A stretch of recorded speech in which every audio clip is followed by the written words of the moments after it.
Oke, kita ke informasi selanjutnya, Ustaz. Ada seorang pengendara mobil yang sedang parkir di depan sebuah toko di wilayah Jatiwaringin, Pondok Gede, Kota Bekasi, Jawa Barat, tidak terima saat dirinya diminta mundur oleh pemilik toko. Ini pengendara itu justru marah dan mengaku sebagai keluarga besar polisi.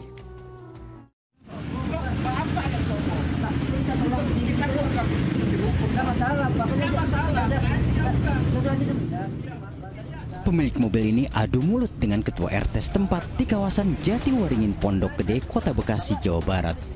Video ini menghebohkan masyarakat luas dan jagat maya sebab pemilik mobil menolak untuk menggeser kendaraannya kendati menghalangi sebuah toko. Bahkan ia sempat membawa-bawa nama anggota Polri hingga menuai kritikan dari berbagai pihak, termasuk tanggapan dari Menko Polhukam yang juga Ketua Kompolnas Mahfud MD. Pemilik toko selaku perekam peristiwa ini menjelaskan 8 September lalu dirinya telah meminta pemilik kendaraan untuk menggeser kendaraan tersebut secara baik-baik.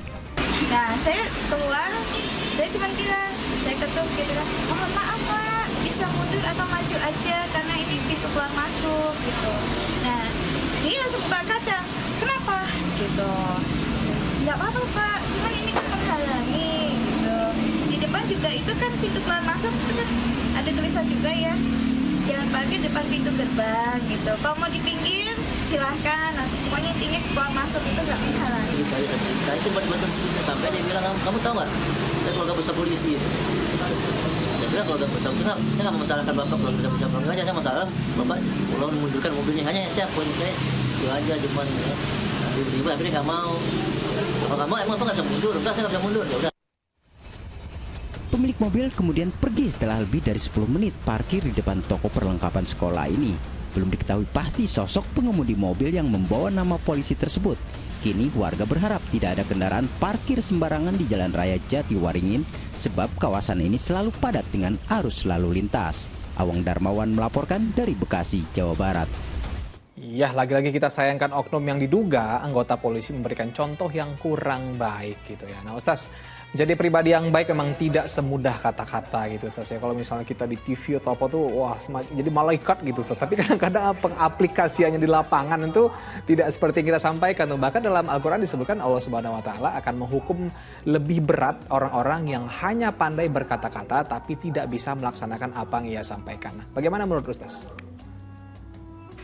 Ya, ini kalau di Al-Quran itu tegas ya, Allah itu ada dalam surah As-Saff ya, ayat 3 sebutkan kabura maqtan ya, kabura maqtan inallahi taqulu ma la taf'alun. Jadi amat besar kebencian Allah ya, kemurkaan Allah ya, atau amat besar kebencian di sisi Allah bahwa kamu mengatakan apa yang tidak kamu kerjakan. Ini ngeri, ini ayat yang selalu diingat oleh para dai ya, para duat ya, para pendakwah salah satunya gitu ya, dan juga kita semuanya. Karena apa? Karena ya seringkali seseorang yang kemudian diberikan amanah ya, diberikan ilmu ya, amanah itu kan luas ya, berupa ilmu, berupa jabatan, berupa kekayaan dan lain-lainnya, tetapi kemudian dia menyelewengkan itu. Nah, itulah yang disebut kabura maqtan, itu adalah manusia-manusia yang kemudian dibenci sama Allah karena dia mengatakan apa yang tidak dia kerjakan gitu. Dia seharusnya dia mencontohkan sesuatu ya, tapi dia malah kemudian khianat. Kan kalau orang munafik kan berbicara tapi dia berbohong, berjanji dia ingkar, diberi amanah dia khianat. Nah, itulah ya, betapa beratnya ketika seseorang diberikan fasilitas berupa jabatan, berupa ilmu, berupa kekayaan, ya, dia harus kemudian melaksanakan sesuai dengan apa yang dituntun oleh Allah. Kurang lebih begitu. Nah, Ustaz, saya juga kepikiran tadi, kalau misalnya kita punya jabatan gitu, Ustaz, saya punya jabatan, anggaplah misalnya kita polisi, tentara, atau diduga oknum lah gitu, Ustaz, polisi, tentara. Nah, gimana Ustaz menjaga hati kita tetap rendah hati gitu, dimana kita punya posisi, kita tinggal klik aja kamu bisa hilang, nah itu tidak kasarnya gitu deh Ustaz, saking kan kita berkuasanya gitu Ustaz. Nah, gimana caranya kita untuk selalu merendahkan hati gitu, selalu berbaur dengan masyarakat tapi ikhlas gitu Ustaz, bukan untuk pencitraan. Nah, gimana Ustaz menumbuhkan dalam hati kita gitu supaya nanti pemimpin-pemimpin kita juga down to earth-nya itu beneran gitu Ustaz. Ya itu, benerin aja sholatnya. Oke. Jadi kan sholat itu 5 kali sehari, sebetulnya untuk apa sholat? Untuk mengingatkan itu salah satunya. Ya bahwa kamu tanpa Allah, kamu gak jadi apa-apa. La haula wa la quwwata illa billah. Jadi ketika sholat, dia ingat lagi bahwa, ya Allah, saya ini nggak bisa apa-apa, saya dikasih amanah sama Allah, dikasih harta. Aduh ya Allah, berikan saya kemampuan untuk mengelola harta dengan baik. Berikan saya kemampuan untuk mengelola jabatan dengan baik. Berikan saya kemampuan untuk menyebarkan ilmu dengan baik. Ya, tidak dengan nafsu, ya, harus jujur, harus ikhlas, kan itu. Kan permasalahan kabur maqtan yang tadi kita sebutkan itu adalah penegak hukum yang lupa bahwa ia memegang amanah untuk menegakkan keadilan. Dan dia harus menjadi apa? Menjadi teladan karenanya. Ya dia yang pegang hukum, dia menegakkan hukum, berarti kan dia harus menjadi teladan bahwa dia ini orang yang kemudian melaksanakan hukum dengan baik, kan begitu. Seorang pendidik yang lupa kalau dia harus memberikan teladan bahwa dia ini seorang pendidik, dia seorang yang berilmu. Jadi kalau dia kemudian tidak mencontohkan sebagaimana apa yang dia ketahui, ya ini jadi masalah. Seorang pejabat, nah, dia lupa, dia melanggar sumpah jabatannya, mengedepankan kepentingan rakyat. Nah, kan ini yang jadi masalah. Nah, karenanya gimana caranya? Ya itu zikir. Ya, jadi artinya mengingat Allah.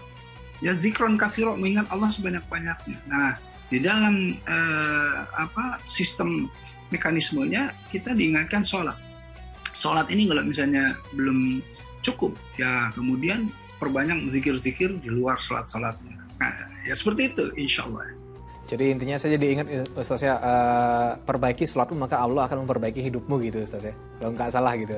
Nah gitu. Oke Ustaz, belakangan ini memang citra kepolisian khususnya sedang disorot masyarakat nih Ustaz, sejak kasus Verdi Sambo ini Ustaz gitu. Jadi sempat turun gitu Ustaz indeks kepercayaan masyarakat tuh kepada polisi. Nah mungkin adakah pesan khusus yang ingin Ustaz sampaikan agar para penegak hukum kita ini bisa jadi pengayom bagi masyarakat Ustaz? Ya kita alhamdulillah ala kulli hal. Segala puji bagi Allah terhadap apapun yang Allah tetapkan. Jadi artinya memang ini ujian yang berat ya untuk kepolisian tentu ya. Karena memang indeks kepercayaan atau ukuran barometernya turun, tetapi justru disinilah sebetulnya peluang untuk memperbaiki image yang namanya kepolisian. Saya waktu kasus-kasus kemarin dalam salah satu televisi saya menyebutkan bahwa ingat ya, anak saya dulu itu bangga sekali pakai baju polisi dan dia ingin difoto sama polisi. Jadi image, mimpi-mimpi, harapan-harapan anak-anak terhadap polisi itu besar. Harapan kita semua masyarakat terhadap polisi itu besar. Bangga orang itu punya anak polisi itu.